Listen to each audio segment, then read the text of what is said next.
Hello student, today I am going to study about the chemistry of D block element। तो इस chemistry of D block element आपका general idea दिया गया है, इसके केवल फिजिकल प्रॉपर्टी है, केमिकल प्रॉपर्टी हमको नहीं पढ़ना है। तो डी ब्लॉक एलिमेंट होते क्या हैं? तो सबसे पहले हम थोड़ा यस और पी के बारे में जान लेते हैं। तो यस ब्लॉक तत्व किन्हें कहते हैं या पी ब्लॉक तत्व किन्हें कहते हैं? मतलब आवर्त सारणी में ऐसे तत्व जिनका अंतिम इलेक्ट्रॉन यस सब सेल में प्रवेश करता है उसे हम एक साथ क्या नाम देते हैं? यस ब्लॉक के तत्व। और आवर्त सारणी में ऐसे तत्व जिनका अंतिम इलेक्ट्रॉन पी कोष में प्रवेश करता है उसे हम एक साथ क्या नाम देते हैं? P block element. उसी प्रकार हम इसको भी डिफाइन कर सकते हैं कि आवर्त सारणी में ऐसे तत्व जिनका विभेदी इलेक्ट्रॉन आपके डी सब सेल में प्रवेश करता है उसे हम क्या नाम देते हैं? डी ब्लॉक के एलिमेंट। तो डी ब्लॉक के एलिमेंट अगर आपको पीरियाडिक टेबल याद होगा तो ये क्या पाया जाता है? यस और पी के मध्य पाया जाता है। तो एक डिफिनेशन ये भी आप दे सकते हो कि आवर्त सारणी में ऐसे तत्व जो यस और पी ब्लॉक तत्वों के मध्य एक साथ पाए जाते हैं उन्हें हम क्या नाम देते हैं? डी ब्लॉक के तत्व। या जनरल में आप कह सकते हो such element in the periodic table whose last electron enters in d sub shell are collectively known as the D block element. तो इसको हम डिफाइन भी लिख सकते हैं। डिफिनीशन नोट कर लीजिए। सच element in the periodic table whose differentiating electron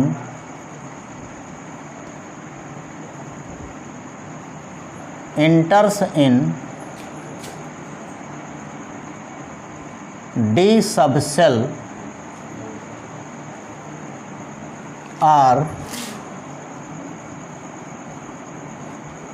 collectively known as D block elements। तो ये बहुत सिंपल डिफिनेशन है कि such element in the periodic table whose differentiating electron enters in d sub shell are collectively known as D block element. आवर्त सारणी में ऐसे तत्व है जिनका अंतिम इलेक्ट्रॉन डी सब सेल में प्रवेश करता है उन्हें हम एक साथ क्या नाम देते हैं? डी ब्लॉक के तत्व। या दूसरे शब्द में आप कह सकते हैं कि ये डी ब्लॉक के तत्व यस और पी ब्लॉक तत्वों के मध्य पाए जाते हैं, इसलिए इनका नाम क्या हो जाएगा? आवर्त सारणी में ऐसे तत्व जो एक साथ यस और पी ब्लॉक तत्वों के मध्य पाए जाते हैं उन्हें हम क्या नाम देते हैं? डी ब्लॉक के तत्व। मतलब the elements are lying between S and P block element in the periodic tables are collectively known as D block elements. तो डी ब्लॉक एलिमेंट को जनरली हम चार श्रेणियों में बांटा गया है। तो ये चार श्रेणी तो होते हैं, बताएंगे ही, लेकिन इसके पहले एक नाम इसका और दिया गया है। तो डी ब्लॉक तत्वों को हम ट्रांजिशन तत्व क्यों कहते हैं? What is the D block elements are also known as the transition element why? तो इसके वेरी सिंपल फैक्ट हैं। तो ये फैक्ट आपका हो जाएगा। तो D block element are generally known as transition element. D block elements are generally known as transition element. That is पहला कंडीशन आपका होता है D block elements represent variable oxidation state. दूसरा कंडीशन, अब ये तो मेन कंडीशन इसका कि इसके डी ब्लॉक तत्व होते हैं, इनकी जो ऑक्सीकरण अवस्था होती है वेरिएबल होती है, चाहे इसी को वेरिएबल बैलेंसीज कहिए चाहे variable oxidation state. It also contain partially field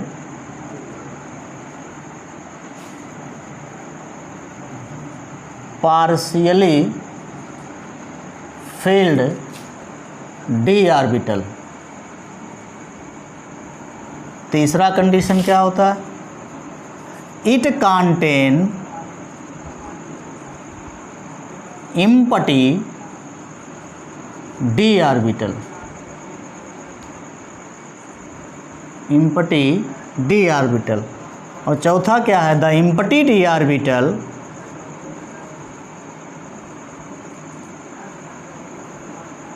the empty d orbital have a tendency to accept electron pair from the ligand forms complex compound। और पांचवा कंडीशन है it's differentiating electrons enters in n-1d orbitals. मतलब इसके 5 reason आपके मिल गए कि D block तत्वों को हम क्या नाम देते हैं, ट्रांजिशन एलिमेंट। एक नाम इनका और कहा जाता है ट्रांजिशन एलिमेंट्स, संक्रमण तत्व नाम दिया गया है। तो उसका रीजन क्या है कि D block element represent variable oxidation state. तो इनकी जो ऑक्सीकरण संख्या होती है वो परिवर्तनशील होती है या ऑक्सीकरण अवस्था परिवर्तनशील। दूसरा कंडीशन है it also contains partially field D orbital. मतलब इसका जो पी डी कक्षक होता है वो आंशिक रूप से भरा होता है, पार्शियली फिल्ड होता है। दूसरा कंडीशन इसका डी कक्षक खाली भी होता है, इसका डी कक्षक खाली भी होता है। और ये खाली डी कक्षक क्या करता है, लिगैंडों से इलेक्ट्रॉन युग्म ग्रहण करके कॉम्प्लेक्स कंपाउंड बनाता है। और जो मेन फैक्ट आपका है, जो इसका अंतिम इलेक्ट्रॉन होता है वो n-1d कक्षक में इंटर करता है। इन सब कारणों को मिलाकर हम डी ब्लॉक तत्वों को एक नाम और देते हैं ट्रांजिशन एलिमेंट। और ट्रांजिशन एलिमेंटों का जो जनरल इलेक्ट्रॉनिक कॉन्फ़िगरेशन फार्मूला होता है n-1d 1 to 10 ns2। और किसी किसी केस में ये भी अप्लाइड हो जाता है कि n-1d 1 to 10 ns1 to 2। तो बोथ आर ट्रू, ये भी सही है, ये भी सही है। कुछ कुछ ऐसे तत्व अपवाद होते हैं जिनके लास्ट यस में एक इलेक्ट्रॉन होता, लेकिन जनरली अगर देखा जाए तो n-2 होता है। तो इसका जनरल इलेक्ट्रॉनिक कॉन्फ़िगरेशन फार्मूला, इसको आप लोग नोट कर लीजिए।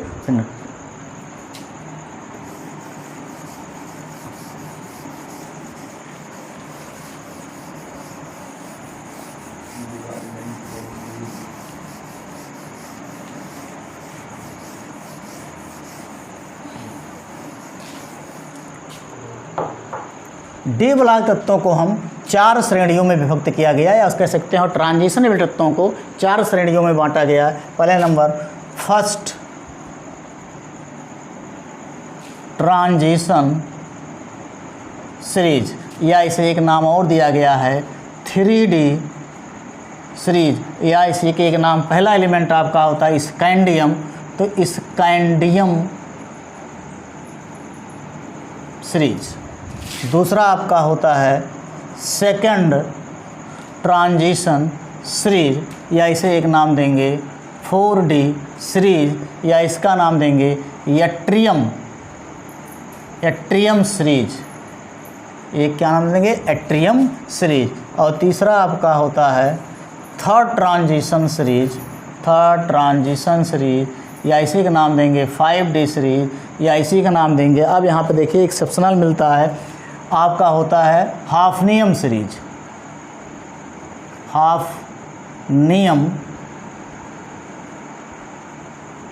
सीरीज, इसको हाफनियम सीरीज के नाम से जाना जाता है क्योंकि यहाँ पर लेंथनम एक्सेप्शन होता है। और चौथा आपका हो जाएगा फोर्थ ट्रांजिशन सीरीज, या इसे नाम देते हैं 6D सीरीज, और इसका आपका है रदरफोर्डियम सीरीज। रदरफोर्डियम सीरीज के नाम से भी जाना जाता है। तो ये आपके 4 सीरीजों में विभक्त किया गया है। First transition series element, second transition series element, third transition series element and fourth transition series element. First transition को 3D सीरीज, और उसका पहला एलिमेंट क्या है, स्कैंडियम, इसलिए इसका नाम पड़ता है स्कैंडियम सीरीज। दूसरा है सेकंड ट्रांजिशन सीरीज या 4D सीरीज, उसका पहला एलिमेंट है एट्रियम, इसलिए इसे कहते हैं एट्रियम सीरीज। फिर आपका थर्ड ट्रांजिशन सीरीज आता है जिसे कहते हैं 5D सीरीज, और इसका पहला एलिमेंट अगर लैंथनम को छोड़ देते हैं तो हाफनियम सीरीज के नाम से जाना जाता है। और फोर्थ ट्रांजिशन में एक्टिनियम को छोड़ देते हैं, इसलिए इसे मैं कहता है रदरफोर्डियम सीरीज। तो ये आपके 4 सीरीज होते हैं। तो जो मेन डिस्कस हमको करना है मेनली वो फर्स्ट ट्रांजिशन सीरीज पर, क्योंकि जो आपके क्लास 12 के कंडीशन के चैप्टर पे दिया गया है वो मेनली फोकस किया है फर्स्ट ट्रांजिशन सीरीज के बारे में। तो फर्स्ट ट्रांजिशन सीरीज में कुल कितने एलिमेंट पाए जाते हैं, इनके भौतिक रासायनिक गुण क्या होते हैं, इसी के बारे में हमको चर्चा करना है। तो इसके आपके फर्स्ट ट्रांजिशन सीरीज में या 3D सीरीज जैसे क्या होता है स्कैंडियम सीरीज, और जनरल में हम कह सकते हैं कि स्कैंडियम इसका पहला एलिमेंट होता है। तो इसका पहले डाल दीजिएगा इलेक्ट्रॉनिक कॉन्फ़िगरेशन। जो चर्चा हम करेंगे इसके इलेक्ट्रॉनिक कॉन्फ़िगरेशन के बारे में। तो इलेक्ट्रॉनिक कॉन्फ़िगरेशन बहुत सिंपल इसका है। आप जानते हो कि स्कैंडियम का एटॉमिक नंबर होता है 21। पहले इसी थोड़ा समझ लेते हैं, फिर इसके बाद हम इसका टेबल बना देते हैं, आप कर लीजिएगा। स्कैंडियम इसका सिंबल होता है Sc और इसका एटॉमिक नंबर होता है 21। और इसका लास्ट हमको लास्ट केवल मतलब है, तो इसका लास्ट इलेक्ट्रॉनिक कॉन्फ़िगरेशन होता है 3D1 4s2। अब इसी 3D1 और 4s2, अब ये देखिए D1 आ गया पहले ये, क्योंकि n का मान 3 है और n बराबर 4 यहाँ मैक्सिमम है, तो इसका इलेक्ट्रॉन कहाँ इंटर करता है n-1d कंडीशन पर। अब इस n-1d कंडीशन हमको देखना क्या है कि ये 1/1 इलेक्ट्रॉन, कितने इलेक्ट्रॉन ऐड करना, 9 इलेक्ट्रॉन हमको ऐड करना है। 1 से 9 इलेक्ट्रॉन इसमें ऐड कर दीजिए, इसके कुल कितने 10 एलिमेंट तत्वों का इलेक्ट्रॉनिक कॉन्फ़िगरेशन प्राप्त हो जाएगा। तो हम दूसरे शब्दों में कह सकते हैं कि 3D सीरीज में कुल 10 एलिमेंट पाए जाते हैं। तो 10 एलिमेंट क्रमशः क्या हैं, उनके नाम आप क्रमशः scandium, titanium, vanadium, chromium, manganese, iron, cobalt, nickel, copper and zinc. कुल आपके 10 एलिमेंट होते हैं, और इन 10 एलिमेंटों का सबसे पहला तत्व क्या होता है स्कैंडियम, और उसके लास्ट में क्या इलेक्ट्रॉनिक कॉन्फ़िगरेशन होता है 3D1 4s2। इसी स्कैंडियम में 1 से 9 इलेक्ट्रॉन हम जोड़ देंगे, 1 से 9 इलेक्ट्रॉन हमको जोड़ना है, और पूरे इस सीरीज का रिलेटिव इलेक्ट्रॉनिक कॉन्फ़िगरेशन हमको प्राप्त हो जाता है। तो हम इसके जितने भी एलिमेंट हैं उनका इलेक्ट्रॉनिक कॉन्फ़िगरेशन टेबल में एग्जिट कर देते हैं, इसको नोट कर लीजिएगा। तो इसका इलेक्ट्रॉनिक कॉन्फ़िगरेशन देखना है 3D सीरीज का। Electronic configuration of 3D series, electronic configuration of 3D series elements. तो 3D series element contains 10 elements. अभी जैसे मैंने परिणाम बताया था, इससे पहला element scandium, titanium, vanadium, chromium, manganese, iron, cobalt, nickel, copper and zinc. तो इसको हम पहले नंबर पे यहाँ लिखेंगे एलिमेंट नेम, एलिमेंट नेम, फिर इसका देंगे सिंबल, फिर इसका देंगे एटॉमिक नंबर, फिर इसका लिखेंगे इलेक्ट्रॉनिक कॉन्फ़िगरेशन।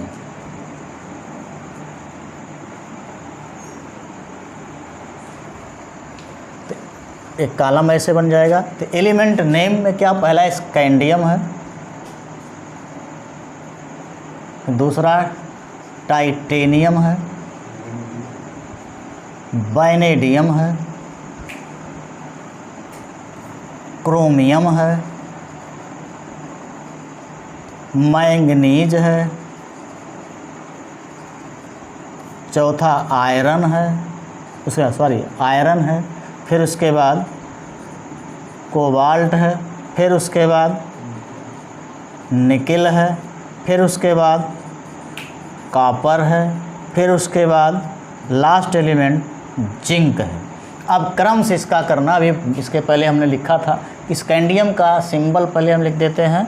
यहाँ होता है Sc, इसका होता है Ti, इसका होता है V, इसका होता है Cr, इसका होता है Mn, इसका होता है Fe, कोबाल्ट का Co, निकिल का Ni, कॉपर का Cu और जिंक का Zn। तो ये इसका सिंबल हो गया। अब इसमें इसका क्या लिखेंगे, एटॉमिक नंबर, वो क्रम से है। स्कैंडियम 21, 22, 23, 24, 25, 26, 27, 28, 29, 30। एक क्रम से आपका एटॉमिक नंबर है, इसको आसानी से आप याद कर सकते हो। 21, 22, 23, 24, 25, 26, 27, 28, 29, 30। Scandium, titanium, vanadium, chromium, manganese, iron, cobalt, nickel, copper and zinc. अब इसका इलेक्ट्रॉनिक विन्यास अभी इसके पहले हमने लिखा था कि इसका कॉमन क्या है, इसका होता है 21। अब इसमें आप कॉमन लिखिएगा, हम पहले थोड़ा एक का पूरा ले लेते हैं। अगर हम स्कैंडियम को ऐसे सीधे लिखते हैं 1s2, 2s2, 2p6, एक, फिर 3s2, 3p6, फिर उसके बाद आता है 4s2 और 3d1। अब हमको क्या करना है, इसी को पहले लिख लेना, क्योंकि यहाँ n बराबर 3 है, n बराबर 4 है। तो जो हाईएस्ट एनर्जी लेवल है उसको बाहर कर देते हैं और कम ऊर्जा स्तर को अंदर कर लेते हैं। तो कहने का मतलब इसको इसी रूप में कन्वर्ट कर सकते हैं। ये सब लिख लीजिएगा सेम साइड में। तो 3s2, 3p6, 3d1, 4s2। तो कहने n का मान एक साथ हो गया n-1। अब ये कंडीशन क्या बन गया, n-1। अब ये क्या बन गया, ns, कहने मतलब 4s2। तो ये ns बन गया, ये बन गया ns, ये बन गया n-1।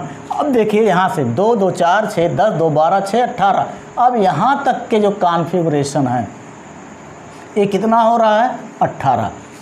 अब 18 आपका होता है आर्गन का। किसका होता है, आर्गन। तो यहाँ हम कॉमन कर लेंगे R1 के इलेक्ट्रॉनिक विन्यास को और उसी को सारे में कॉमन करके हम शॉर्ट फॉर्म में इसका इलेक्ट्रॉनिक विन्यास लिख लेते हैं। अब यहाँ पर हमको कर देना है, जहाँ लिखा गया AR, सब में कॉमन कर दीजिए AR को, आर्गन सब में कॉमन कर दीजिए।